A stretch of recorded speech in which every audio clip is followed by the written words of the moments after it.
जय हिंद दोस्तों, UPSC daily current affairs में आपका स्वागत है। तो आज हम पढ़ने वाले हैं 4 और 5 सितंबर का करंट अफेयर्स, जो कि नेशनल और इंटरनेशनल करंट अफेयर्स होने वाला है। तो चलिए शुरू करते हैं हमारा करंट अफेयर्स आज का।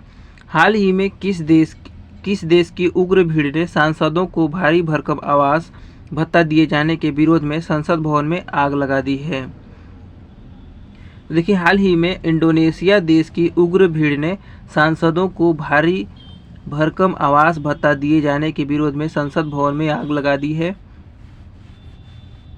अगला है क्वेश्चन नंबर 2 है, हाल ही में प्रधानमंत्री श्री नरेंद्र मोदी को भारतीय छात्रों द्वारा डिजाइन और निर्मित कितने चिप भेंट की गई है?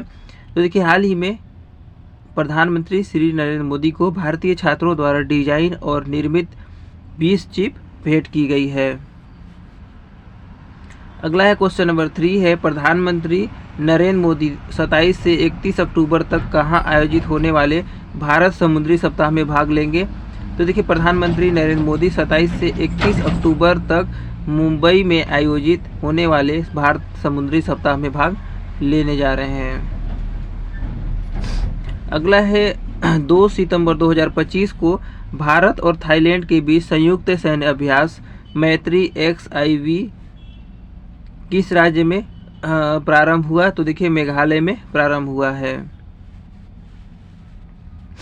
अगला है क्वेश्चन नंबर 5 है, हाल ही में किस मंत्रालय ने भारत सरकार के स्वच्छ भारत मिशन के अंतर्गत 16 से 31 अगस्त 2025 तक स्वच्छता पखवाड़ा का आयोजन किया है? तो देखिए, हाल ही में भारी उद्योग मंत्रालय ने भारत सरकार के स्वच्छ भारत मिशन के अंतर्गत 16 से 31 अगस्त 2025 तक स्वच्छता पखवाड़ा का आयोजन किया है।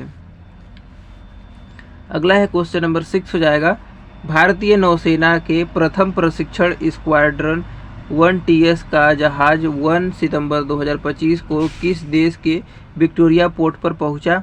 तो देखिए, भारतीय नौसेना के प्रथम प्रशिक्षण स्क्वाड्रन 1TS का जहाज 1 सितंबर 2025 को सेशेल्स देश के विक्टोरिया पोर्ट पर पहुंचा है। अगला है क्वेश्चन नंबर 7 हो जाएगा, वित्त वर्ष 2024-25 में कृषि और प्रसंस्कृत खाद्य निर्यात लगभग कितने बिलियन अमेरिकी डॉलर तक पहुंच गया है? तो देखिए, वित्त वर्ष 2024-25 में कृषि और प्रसंस्कृत खाद्य निर्यात लगभग 49.4 बिलियन डॉलर तक पहुंच गया है। अगला है क्वेश्चन नंबर 8 है, हाल ही में किस देश ने अपने यहाँ लग्जरी होटल और कनेक्टिविटी सुधार कर 10 लाख भारतीय पर्यटकों को सालाना आकर्षित करने का लक्ष्य रखा है? तो देखिए, हाल ही में ओमान देश ने अपने यहाँ लग्जरी होटल और कनेक्टिविटी सुधार कर 10 लाख भारतीय पर्यटकों को सालाना आकर्षित करने का लक्ष्य रखा है।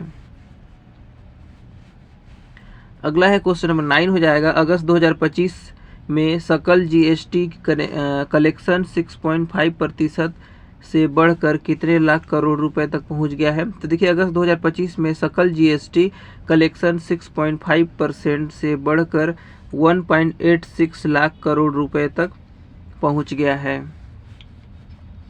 अगला है क्वेश्चन नंबर 10 है, भारत का चालू खाता घाटा वित्त वर्ष 2025-26 की पहली तिमाही में कितने अरब डॉलर रहा है? तो देखिए, भारत का चालू खाता घाटा वित्त वर्ष 2025-26 की पहली तिमाही में 2.4 अरब डॉलर तक रहा। अगला है क्वेश्चन नंबर 11 हो जाएगा, हाल ही में किस राज्य सरकार ने नारियल के न्यूनतम समर्थन मूल्य पर 2 रुपये प्रति किलोग्राम की बढ़ोतरी की है?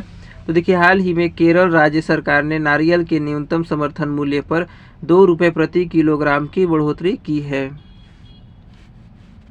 अगला है क्वेश्चन नंबर 12 हो जाएगा, हाल ही में भारत ने किस पड़ोसी देश में जाफना अंतर्राष्ट्रीय क्रिकेट स्टेडियम का निर्माण शुरू किया है? तो देखिए, हाल ही में भारत के श्रीलंका पड़ोसी देश में जाफना अंतर्राष्ट्रीय क्रिकेट स्टेडियम का निर्माण शुरू हुआ है। अगला है क्वेश्चन नंबर 13 हो जाएगा, हाल ही में किस देश के विदेशी मंत्री जोहान डेविड वोडेफुल को 2 दिवसीय आधिकारिक यात्रा पर भारत आए हैं? तो देखिए, हाल ही में जर्मनी देश के विदेश मंत्री जोहान डेविड वाडे फुल 2 दिवसीय आधिकारिक यात्रा पर भारत आए हैं जर्मनी के। अगला है क्वेश्चन नंबर 14 हो जाएगा। अमेरिकी राष्ट्रपति डोनाल्ड ट्रंप ने अपने करीबी राजनीतिक सहयोगी सर्जियो गोर को किस देश में अमेरिकी राजदूत नियुक्त किया है? तो देखिए, अमेरिकी राष्ट्रपति डोनाल्ड ट्रंप ने अपने करीबी राजनीतिक सहयोगी सर्जियो गोर को भारत देश में अमेरिकी राजदूत नियुक्त किया है। अगला है क्वेश्चन नंबर 15 हो जाएगा। रैमपेज मिसाइल एक अत्यधिक सटीक और घातक हथियार है, यह किस देश द्वारा विकसित की गई है? तो देखिए, रैमपेज मिसाइल एक अत्यधिक सटीक और घातक हथियार है, यह इजराइल देश के द्वारा विकसित की गई है। अब बढ़ते हैं दोस्तों 5 सितंबर 2025 का करेंट अफेयर्स। इससे पहले इसी तरीके से वीडियो पाने के लिए हमारे चैनल को सब्सक्राइब कीजिएगा, लाइक कीजिएगा, शेयर जरूर कीजिएगा। तो चलिए बढ़ते हैं अगले प्रश्न की ओर। हमारा 5 सितंबर का करेंट अफेयर्स हो जाएगा। तो सबसे पहला प्रश्न हो जाएगा, हाल ही में अप्रत्यक्ष कर प्रणाली को सरल बनाने के उद्देश्य से जीएसटी परिषद ने जीएसटी की किन कर दरों को समाप्त कर दिया है? तो देखिए, हाल ही में अप्रत्यक्ष कर प्रणाली को सरल बनाने के उद्देश्य से जीएसटी परिषद ने जीएसटी की 12% और 28% कर दरों को समाप्त कर दिया है। अगला है क्वेश्चन नंबर 2 है। निम्नलिखित में से कौन सा शहर वर्ष 2025 में वैश्विक स्तर पर सबसे सुरक्षित शहर घोषित किया गया है? तो देखिए, निम्नलिखित में से अबू धाबी शहर वर्ष 2025 में वैश्विक स्तर पर सबसे सुरक्षित शहर घोषित किया गया है। अगला है क्वेश्चन नंबर 3 है। मॉर्गन स्टैनली ने भारत की जीडीपी वृद्धि दर अनुमान वित्त वर्ष 2025-26 के लिए 6.2% से बढ़कर कितने प्रतिशत कर दिया है? तो देखिए, मॉर्गन स्टैनली ने भारत की जीडीपी वृद्धि दर अनुमान वित्त वर्ष 2025-26 के लिए 6.2% से बढ़ाकर 6.7% कर दिया है। अगला है क्वेश्चन नंबर 4 है। भारत में शिक्षकों के योगदान को सम्मान देने के लिए प्रत्येक वर्ष किस तारीख को शिक्षक दिवस के रूप में मनाया जाता है? तो देखिए, भारत में शिक्षकों के योगदान को सम्मान देने के लिए प्रत्येक वर्ष 5 सितंबर को शिक्षक दिवस के रूप में मनाया जाता है। अगला है, हाल ही में वित्त मंत्री श्रीमती निर्मला सीतारमण की अध्यक्षता में जीएसटी परिषद की कौन सी बैठक नई दिल्ली में आयोजित की गई है? तो देखिए, हाल ही में वित्त मंत्री श्रीमती निर्मला सीतारमण की अध्यक्षता में जीएसटी परिषद की 56वीं बैठक नई दिल्ली में आयोजित की गई है। अगला है क्वेश्चन नंबर 6 है। कैबिनेट ने देश में महत्वपूर्ण खनिज पुनर्चक्रण को बढ़ावा देने के लिए कितने करोड़ रुपए की प्रोत्साहन योजना को मंजूरी दी है? तो देखिए, कैबिनेट ने देश में महत्वपूर्ण खनिज पुनर्चक्रण को बढ़ावा देने के लिए 1500 करोड़ रुपए की प्रोत्साहन योजना को मंजूरी दी है। अगला है क्वेश्चन नंबर 7 हो जाएगा। वस्तुओं और सेवाओं की जीएसटी दरों के संबंध में परिषद द्वारा की गई सिफारिश कब से लागू हो जाएगी? तो वस्तुओं और सेवाओं की जीएसटी दरों के संबंध में परिषद द्वारा की गई सिफारिशें 22 सितंबर 2025 को लागू हो जाएगी। अगला है क्वेश्चन नंबर 8 हो जाएगा। भारत ने शैक्षणिक वर्ष 2025-26 के लिए अफगान नागरिकों को कितने रुपए ई छात्रवृत्तियां देने की घोषणा की है? तो देखिए, भारत ने शैक्षणिक वर्ष 2025-26 के लिए अफगान नागरिकों को 1000 रुपये ई छात्रवृत्ति देने की घोषणा की है। अगला देखते हैं क्वेश्चन नंबर 9 हो जाएगा। निम्नलिखित में से किस देश के नागरिकों को अब भारत यात्रा के लिए पहले की तरह पासपोर्ट वीजा की आवश्यकता नहीं होगी? तो देखिए, निम्नलिखित में से दोनों देश के नागरिकों को अब भारत यात्रा के लिए पहले की तरह पासपोर्ट वीजा की आवश्यकता नहीं होगी।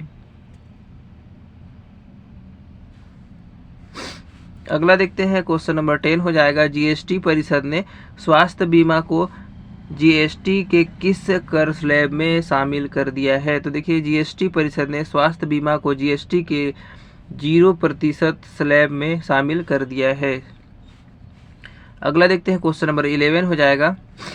1 सितंबर 2025 से किसको भारतीय खाद्य सुरक्षा एवं मानक प्राधिकरण FSSAI का सीईओ नियुक्त किया गया है? तो देखिए, 1 सितंबर 2025 से रजित पुन्हानी भारतीय खाद्य सुरक्षा एवं मानक प्राधिकरण का सीईओ नियुक्त किया गया है।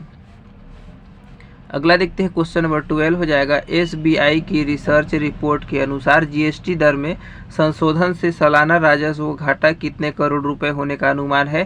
तो देखिए, एसबीआई की रिसर्च रिपोर्ट के अनुसार जीएसटी दर में संशोधन से सालाना राजस्व घाटा 85,000 करोड़ रुपए का अनुमान लगाया गया है। अगला देखते हैं, क्वेश्चन नंबर 13 हो जाएगा, भारत ने सेमीकॉन इंडिया 2025 कॉन्फ्रेंस में देश का खाली स्थान स्वदेशी 32 bit space process Vikram 3201 launch किया है। तो देखिए, भारत ने सेमीकॉन इंडिया 2025 कॉन्फ्रेंस में देश का पहला स्वदेशी 32 bit space processor Vikram 3201 launch किया है। अगला देखते हैं, क्वेश्चन नंबर 14 हो जाएगा, हाल ही में पंजाब में आए बाढ़ के कारण कितने लाख हेक्टेयर से अधिक खड़ी फसलें नष्ट हो गई है। तो देखिए, हाल ही में पंजाब में आए बाढ़ के कारण 1.48 लाख हेक्टेयर से अधिक खड़ी फसलें नष्ट हो गई है। अगला है क्वेश्चन नंबर 15 हो जाएगा, हाल ही में प्रतिष्ठित रेमन मैग्सेसे पुरस्कार 2025 भारत करने वाला भारत का पहला एनजीओ कौन बन गया है। तो देखिए, हाल ही में प्रतिष्ठित रेमन मैग्सेसे पुरस्कार 2025 प्राप्त करने वाला भारत का पहला एनजीओ एजुकेट गर्ल्स बन गया है।